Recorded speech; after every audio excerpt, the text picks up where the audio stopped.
Yan eto mga pre, panoorin natin itong video na ito.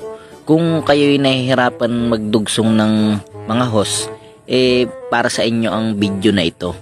Hindi pala dapat ganito ang tamang pagdudugsong, dapat hindi natin ginagamitan ng tape. Yan, at ito nga kinat niya ito at pagkatapos pumuto lang siya dito ng maliit na hose. At pagkatapos ay biniak niya ang kalahati nito at ilalagay niya ito dun sa loob nung hose. At yan, minarkahan niya ito tapos puputulin niya rin yun. Pero mga idol, hindi ganito ang tamang pagtatakid. Ito, tingnan natin kung anong mangyayari.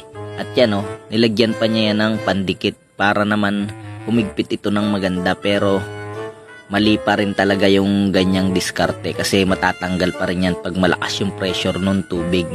Kaya naman mga pre, ganito ang tamang diskarte. Kailangan lang na pa-slide ang ating cut at pagkatapos lagyan natin ng pandikit ang magkabilang side nito at dahan-dahan natin itong isusuot. Magkakasya naman yan kasi nakatilos yung dulo nito. At yan, okay na.